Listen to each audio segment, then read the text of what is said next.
দিল্লির ইন্দিরা গান্ধী আন্তর্জাতিক বিমানবন্দরে চরম কূটনৈতিক অসৌজন্যতা ও হেনস্থার শিকার হয়েছেন বাংলাদেশের প্রধানমন্ত্রী তথ্য উপদেষ্টা ডাক্তার জাহিদুর রহমান। ভারতীয় ইমিগ্রেশন কর্তৃপক্ষের এমন দায়িত্বজ্ঞানহীন ও বিতর্কিত আচরণের তীব্র প্রতিবাদ জানিয়ে রাষ্ট্রীয় সফর বাতিল করে দেশে ফিরে এসেছেন তিনি। সোমবার 15 জুন সকাল 11:30টার দিকে কলম্বো হয়ে হজরত শাহজালাল আন্তর্জাতিক বিমানবন্দরে পৌঁছান তিনি। জানা গেছে, ইন্ডিয়ান ওশেন রিম অ্যাসোসিয়েশন সম্মেলনে যোগ দিতে রোববার বিকেলে এয়ার ইন্ডিয়ার একটি ফ্লাইটে দিল্লি পৌঁছান ডাক্তার জাহিদুর রহমান। প্রতিমন্ত্রী পদমর্যাদার এই উপদেষ্টা সাধারণ পাসপোর্টে ভ্রমণ করলেও আন্তর্জাতিক প্রটোকল অনুযায়ী তিনি সর্বোচ্চ সম্মান ও কূটনৈতিক সৌজন্যতা পাওয়ার যোগ্য।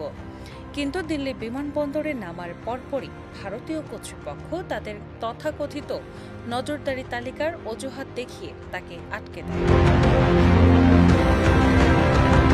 এরপর শুরু হয় দীর্ঘ উদ্দেশ্য প্রণোদিত জিজ্ঞাসাবাদ।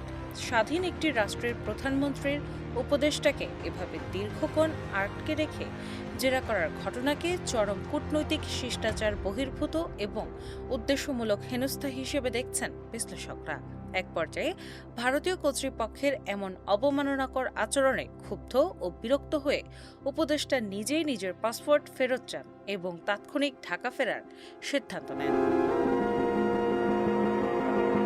পরবর্তীতে নিজেদের ভুল ও অনাকাঙ্ক্ষিত পরিস্থিতি বুঝতে পেরে ভারতীয় ইমিগ্রেশন কর্তৃপক্ষ ডাক্তার জাহিদুর রহমানকে সসম্মানে ভারতে প্রবেশের জন্য বারবার অনুরোধ জানায়। তবে দেশের মর্যাদা এবং নিজের আত্মসম্মান বজায় রাখতে দিল্লির সেই অনুনয় কঠোরভাবে প্রত্যাখ্যান করেন তিনি।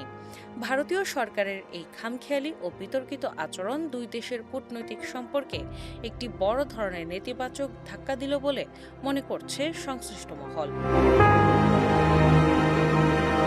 দিনা ইসলাম, বাংলাবাজার পত্রিকা।